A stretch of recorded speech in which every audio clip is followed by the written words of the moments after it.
ब्रह्मा विष्णु और महेश में से पहले कौन आए? आ, ये मेरा मानना है कि ब्रह्मा विष्णु महेश से भी पहले शक्ति आई, अच्छा। सबसे पहले। क्यों ऐसा कह रहा हूँ? यहाँ कोई साइंस स्टूडेंट है? एटम 3 चीजें मिलके बनता है, न्यूट्रॉन, प्रोटॉन और इलेक्ट्रॉन। इतना साइंस में सबने पढ़ा है जी। वो जो एटम है ना, जो तीनों मिला के बनता है, वो है शक्ति। एटम, ये इलेक्ट्रॉन, न्यूट्रॉन और प्रोटॉन, जी। इनको आप मान लीजिए ब्रह्मा विष्णु महेश। ये तीनों जब एक होते हैं ना, तब शक्ति बनती है। शक्ति बनती है। क्रिएटर, डिस्ट्रॉयर, प्रिजर्वर मिलके नेचर बनता है। जी। ठीक है। वैसे ही ये ब्रह्मा विष्णु महेश, ये तीनों को मिला के शक्ति बनती है। तो प्रकृति, ये तीनों प्रिजर्वर, क्रिएटर, डिस्ट्रॉयर को मिलके प्रकृति, ब्रह्मा विष्णु महेश को मिला के शक्ति, और इलेक्ट्रॉन, न्यूट्रॉन और प्रोटॉन को मिला के एटम। तो ये तीनों, और इसके मतलब साक्ष्य भी है कि भाई देखिए, इन सब के पास ना अपनी अपनी शक्तियाँ हैं। जी। जैसे शिव जी का जो त्रिशूल है ना, विष्णु जी के पास सुदर्शन चक्र है, और ब्रह्मा जी के पास एक कमंडल है। जी। ऐसा बोल जैसा जो पकड़े रहते हैं, वो कमंडल के अंदर पूरा ब्रह्मांड है। The whole of cosmic energy is inside that kamandal. आपने कभी किसी तस्वीर में भी नहीं देखा होगा कोई ऐसा क्रीचर या कोई ऐसा फिगर खड़ा हुआ जो इन तीनों को एक साथ हाथ में रखा हो। देखा है? नहीं देखा। महिषासुर को मारने के लिए जब ये तीनों नहीं मार पा रहे थे, ब्रह्मा ऐसे भी लड़ाके हैं नहीं, बाकी दोनों नहीं मार पा रहे थे, तब शक्ति का सृजन हुआ था दुर्गा रूपी। जी। उन्होंने ये तीनों जन ना, ये तीनों औजार को, ये तीनों चीज़ों को एक अकेला शरीर धारण नहीं कर पाता है। It's that powerful that you can't take all 3 of it. But then came Shakti, जिन्होंने शिव जी से त्रिशूल भी ले लिया, वहाँ से सुदर्शन चक्र भी ले लिया और कमंडल भी ले लिया, तब जाके महिषासुर को हराया गया।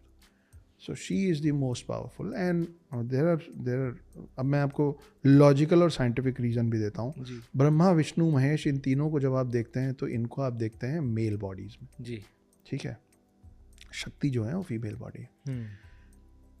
ये जो पृथ्वी है, इस पृथ्वी में मेरा कोई भगवान भी इन महिलाओं के परमिशन के बिना नहीं आ सकता।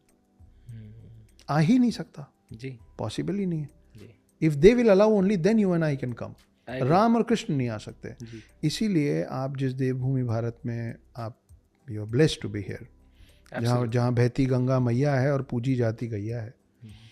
शिव शंभू का शंख यहाँ और कृष्ण का मोर पंख यहाँ, दुर्गा की तलवार यहाँ और विष्णु का हर अवतार बार बार यहाँ, वो है देवभूमि भारत। आप देखिए कि आपके जितने भी देवी देवता हैं वो सब, और जितने भी वॉरियर्स भी रहे पुराने, उन सब का नाम, उन सब के नाम के पहले उनकी माँओं का नाम लिया जाता है।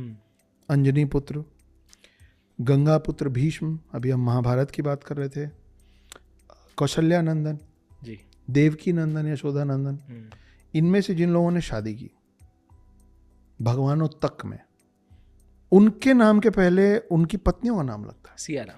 सिया राम, राधे श्याम, गौरी शंकर, लक्ष्मी नारायण।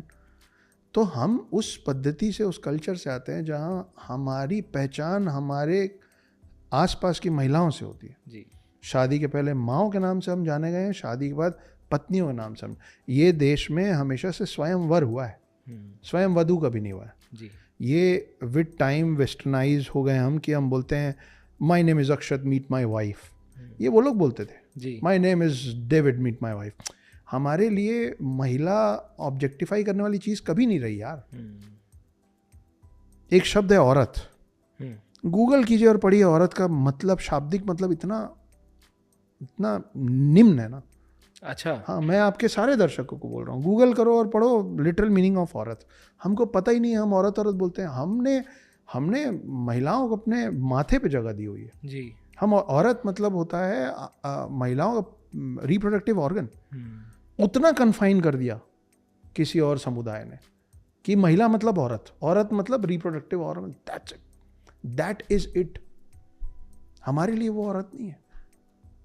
हमारे लिए हम अनजान महिला को एक्सक्यूज मी, पहले एक्सक्यूज मी मैडम नहीं बोलते थे, हम बोलते थे देवी जी। जी बिल्कुल। बच्चन साहब आज भी कौन बनेगा करोड़पति में देवी जी बोलते हैं। जी सुना है ना हम लोगों ने। बिल्कुल। हाँ। कोई कारण है ना। जब आपके मुंह से जो निकलेगा आपको वैसे ही तो दिखेगा सामने वाला। जी जी, क्योंकि हम त्रिदेव की बात कर